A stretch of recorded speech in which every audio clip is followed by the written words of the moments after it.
Ya memang berpikir sendiri itu capek, berpikir sendiri itu rumit, berpikir sendiri itu tidak nyaman. Tapi kalau kita tidak berpikir sendiri, bagaimana kita bisa menikmati hidup kita sendiri? Gimana kita bisa hidup disetir oleh kemauan, keinginannya orang lain dengan mengabaikan kemauan dan keinginan kita sendiri? Assalamualaikum warahmatullahi wabarakatuh. Bismillahirrahmanirrahim. Alhamdulillahi rabbil alamin. Wa bihi nasta'inu ala umurid dunya waddin.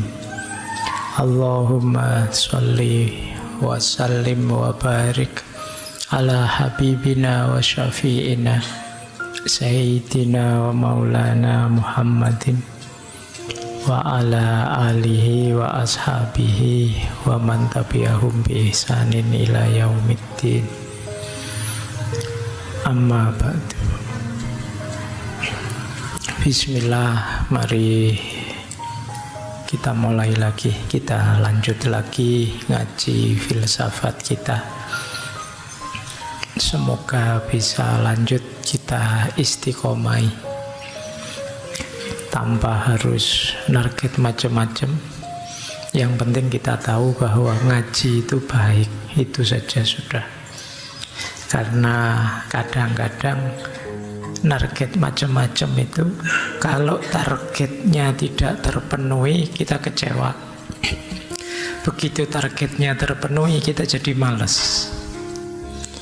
Saya ngaji filsafat biar pinter ini bisa itu, Pak. Kalau sudah terpenuhi pinter ini bisa itu, terus males wis.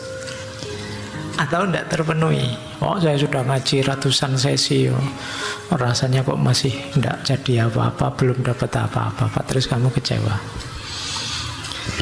Nah, mari kita bebaskan pikiran kita. Ini seperti tema malam hari ini nanti. Kita nikmati saja apa yang kita hadapi. Mari kita yakinkan itu baik, terus kita jalankan. Oke, malam hari ini kita belajar dari beliau Jiddu Krishnamurti. Mungkin teman-teman pernah mendengar nama beliau. Beliau ini meditator spiritualis, guru dari banyak orang, yang terkenal sekali dengan spiritualitasnya. Ini malam hari ini temanya kita agak dalam berpikirnya, tidak apa-apa ya. Paham tidak paham didengarkan saja. Biarkan saya bicara sebebas-bebasnya. Kalau ada yang manfaat diambil, kalau ada yang masih harus direnungi lagi ya dipending. Kalau ada yang tidak cocok ya disisihkan. Itu saja. Tidak harus jadi masalah.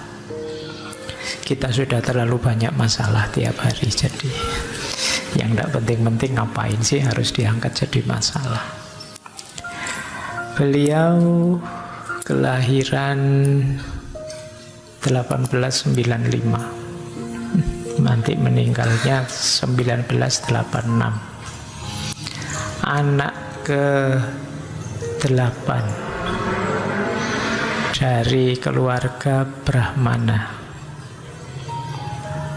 Nanti beliau ini sudah kelihatan bibit bijaksana dan pinternya sejak kecil. Makanya usia 14 tahun beliau itu diambil mungkin setengahnya ya jadi murid oleh tokoh teosofi namanya Ani Besan. Ini dulu kita pernah belajar tentang teosofi ini, antara lain dari pelopornya namanya Blavatsky. Boleh dicek rekaman ngaji filsafat yang lama ya. Cuma Krishnamurti ini kemudian mengambil jalurnya sendiri, meskipun awalnya beliau ada di circle-nya teosofi, sampai di titik ya sekitar usia beliau 1895. Nanti tahun 1922 itu beliau mengalami masa pencerahan. Jadi ceritanya selama 3 hari itu beliau mengalami pembalikan pikiran, pencerahan yang luar biasa. Sampai kemudian beliau akhirnya keluar dari circle-nya teosofi dan dengan caranya sendiri menempuh jalan spiritualitas.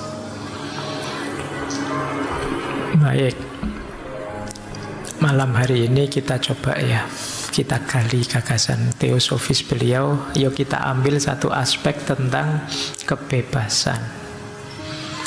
Bukunya yang terkenal sekali tentang kebebasan ini Freedom from the Known. Ini buku sudah saya baca sejak zaman mahasiswa. Meskipun zaman itu ya untuk gaya-gayaan saja. Bahwa saya sudah baca buku semacam itu, baru belakangan agak bisa menangkap apa isinya buku.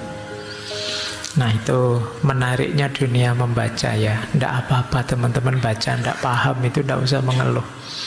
Pada saatnya seperti Krishnamurti tadi ya, akan ada momen pencerahan untuk kita sendiri. Akan terjadi titik momen aha atau momen eureka atau momen ketercerahan untuk diri kita masing-masing. Ayo kita kejar itu dengan berbagai cara, termasuk banyak membaca, ikut kajian dan lain sebagainya. Kita tidak tahu nanti lewat pintu yang mana, dalam momen apa, tiba-tiba kalau orang Jawa menyebutnya meletek, terbuka pikiran kita. Nah, teman-teman kejar itu ya, biar nanti bisa otentik, kita bisa berpikir sendiri, memahami hidup versi kita sendiri. Baik, bismillah, kita mulai ya, belajar untuk bebas yang hakiki menurut beliau. Nanti kalau ada sindiran-sindiran nggak boleh baper. Beliau tajam sekali nyindir hidup kita sehari-hari. Ini kalimat dari Freedom from the Known. Buku itu sebenarnya kumpulan tulisan. Ada banyak kumpulan tulisan dari beliau, antara lain buku itu. Nah, di bagian paling awal buku itu ada kalimat seperti ini. Nanti coba di cross check dengan teman-teman hidupnya selama ini ya. Apalagi ini banyak mahasiswa. Selama berabad-abad kita telah diindoktrinasi oleh para guru kita, para pemimpin kita,